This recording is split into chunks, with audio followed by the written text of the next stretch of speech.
you think, well, how many people are going to die? Well, they've reduced the number, so fewer and fewer people appear to be dying.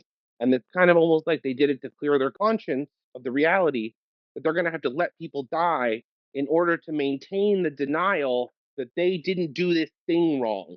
Because now people are going to die because of it. And rather than go back and say, hey, maybe we got this wrong, maybe we should look at this differently, they would rather gaslight everyone into thinking it's their own problem, like they always do, convince people that people are just dying the way they always had, and that this isn't really an issue until it's normalized enough and everyone is mass infected that our perception of society shifts and people don't even remember what we could have had if these people hadn't made these terrible decisions. So I think that people just don't realize how much is on the line when we talk about this persistence issue because it defines a lot more than just our treatment regimen. It defines responsibility. And like you guys, everything in America happens on the basis of liability. And so these people who made this decision are liable for this. I think some of them, not all of them, some of them are consciously doing this and they know they're doing it and they're doing it to avoid liability. I think some of them, though, are not even conscious that they're doing it. It's just a psychological defense mechanism to keep their ego intact,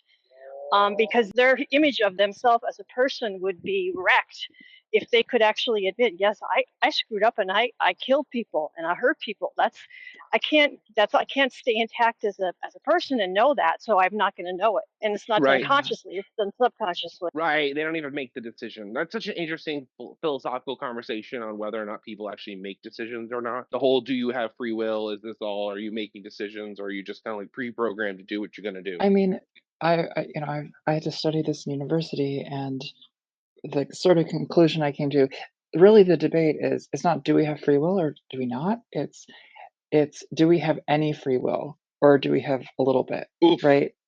Oof. It's like Oof. That's worse. yeah, like there's no argument. Like there's no way you look at how things work. There's no way like we really most people run on autopilot. Most people are unconscious most of the time. They don't make decisions.